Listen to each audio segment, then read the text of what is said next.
నా పేరు మహమ్మద్ జవహర్ అలీ. నేను ముస్లిం అడ్వకేట్స్ అసోసియేషన్ రాష్ట్ర అధ్యక్షుడిని. ఈ రోజున భారతదేశంలో నిన్నటి రోజున పాస్ అయినటువంటి వక్ఫ్ బిల్లు చట్టంగా రూపొందించడం జరిగింది. దాని మీద నిరసన వ్యక్తం చేస్తూ ముస్లిం సోదరులందరూ కూడా రోడ్ల మీదకి రావాల్సిన పరిస్థితి.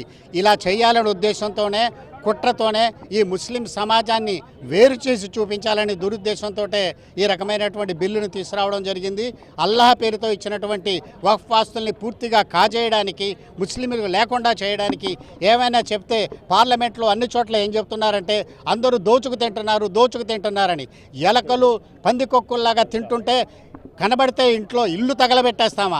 అదేవిధంగా వాళ్ళు ముస్లింలకు ఏదో సేవ చేస్తామని చెప్పి పూర్తి వక్ఫ్ యాక్ట్ పూర్తిగా దాన్ని నాశనం చేసి 44 సవరణలతో ముస్లింల ఉనికి భారతదేశంలో లేకుండా చేస్తున్నారు. చాలా దురదృష్టకరమైన విషయం ఏమిటంటే భారతదేశంలో ఉన్నటువంటి లౌకికవాదులందరూ కూడా ఏకం అవ్వకుండా వారందరూ ద్రోహం చేశారు.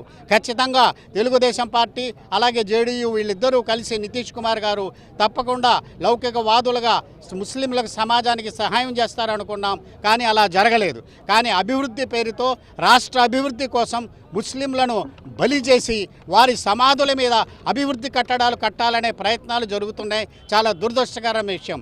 ఏదేమైనప్పటికీ ఈ చట్టం కనుక చట్టంగా రూపుదాలిస్తే, వక్ఫ్ బిల్లు మీద చట్టంగా వస్తే దాన్ని తప్పకుండా మేము న్యాయస్థానాల్లో ప్రశ్నిస్తాం. దాన్ని ఖచ్చితంగా వెనక్కి వెళ్ళేలా చేస్తాం. ఎందుకంటే ఇది పూర్తిగా రాజ్యాంగ వ్యతిరేకమైనది.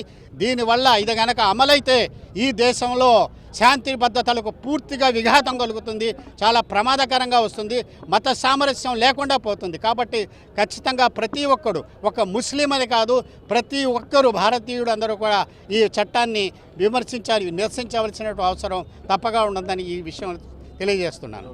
మొయినుద్దీన్, జయరామారావుపేట మక్కా మస్జిద్ సెక్రటరీని నేను.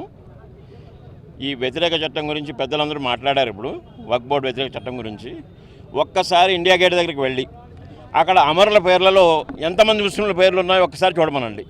పర్సంటేజ్ ఎవరిది ఎక్కువ ఉందో చూస్తే తెలుస్తుంది. అప్పట్లో స్వాతంత్రం సిద్ధించడం కోసం అమరులైన వాళ్ళలో ముస్లింల పేర్లు ఎక్కువ శాతం ఇండియా గేట్ మీద రాస్తారు. ఊరికనే రాయరు కదండి. అలాగే వేల కోట్లు దోచేసిన వాళ్ళల్లో ఎవరెవరు ఉన్నారో ఒక్క ముస్లిం పేరు చూపించమనండి. ఎవరినన్నా ఒక్క ముస్లిం పేరు చూపిస్తే మేము ముస్లింలు మాట్లాడకుండా వెనక్కి వెళ్ళిపోతాం. అలాంటి చట్టాలు చేయడం, ఇలాంటి దొంగ చట్టాలు, నల్ల చట్టాలు చేయడం ఈ ప్రభుత్వంగా చెల్లింది. కానీ దీనికోసం మేము రోడ్ల మీదకి వచ్చాం ఈరోజు. ఇందాక జవహర్ అలీ గారు చెప్పినట్టు రేపు సుప్రీంకోర్టుకి, హైకోర్టుకి, మిగతా కోర్టుల్లో కూడా వెళ్ళి పోరాడి మా హక్కులు మేము పరిరక్షించుకుంటామని మీ అందరి ఎదురుగా నేను శపథం చేస్తున్నాను. నారా తక్బీర్.